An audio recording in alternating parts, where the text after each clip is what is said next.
Hello, I'm Gawain Glenton, and I direct a group called In Echo, specialising in music of the Renaissance and Baroque eras. Today I'd like to ask for your support to make a new CD, recording a project that we've been developing for the past 2 years. Embedded in this project are themes of connection between people and place, cultural fellowship and exchange, and the continued relevance of the past to the present. In 3 significant ways, this project is about the cultural insight and enrichment that occurs when people travel beyond what's familiar, encountering and sharing knowledge by stepping into each other's worlds. Entitled Northern Soul, this CD brings together music from the most exciting composers of 17th century Northern Europe, and a brand new piece by British composer Andrew Keeling, and the use of a beautiful historical organ recently made by Gertrude Gwynn.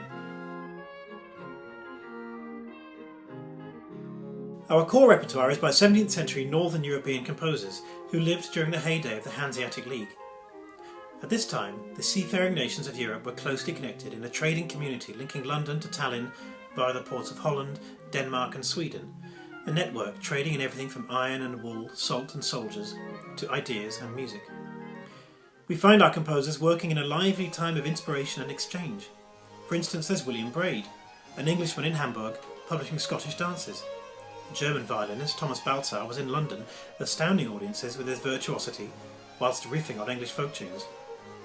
The well-travelled John Dowland's Lacrimé was a hit and inspired composers across Europe.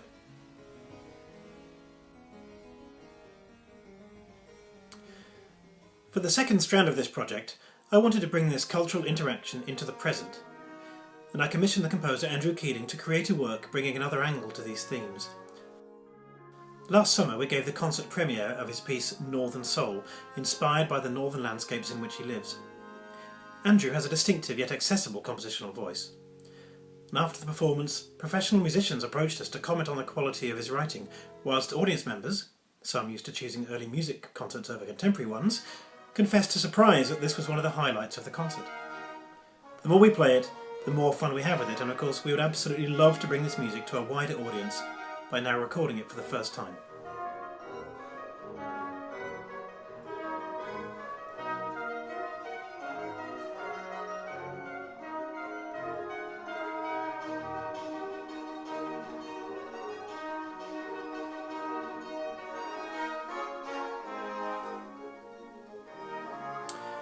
Finally, I mentioned the organ that we intend to use. This organ is born of decades of research and is its maker's best guess as to what a church organ would have been like in Renaissance England. Visually stunning and with a distinctive sound all its own, we'll be looking for volunteers to pump its hand-operated bellows. Working with it, we hope to learn more about both the instrument itself and how it interacts with our instruments, whilst giving our ensemble a more colourful and powerful sonic engine at our musical heart than is offered by the modern stopped box organs often used today. For this project, In Echo will consist of 6 musicians, all some of Europe's leading specialists in Renaissance and Baroque music. We're excited at the prospect of working together to make this CD the best we can, but recording in today's world is expensive, and we need £5,000 just to cover basic production costs. The money we raise here won't cover everything, and we will be fundraising elsewhere, but it's safe to say that projects such as ours would be impossible without the kind support of people such as you.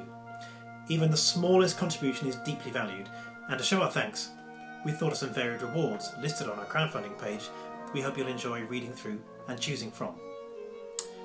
So now I'd like to ask you for 2 things.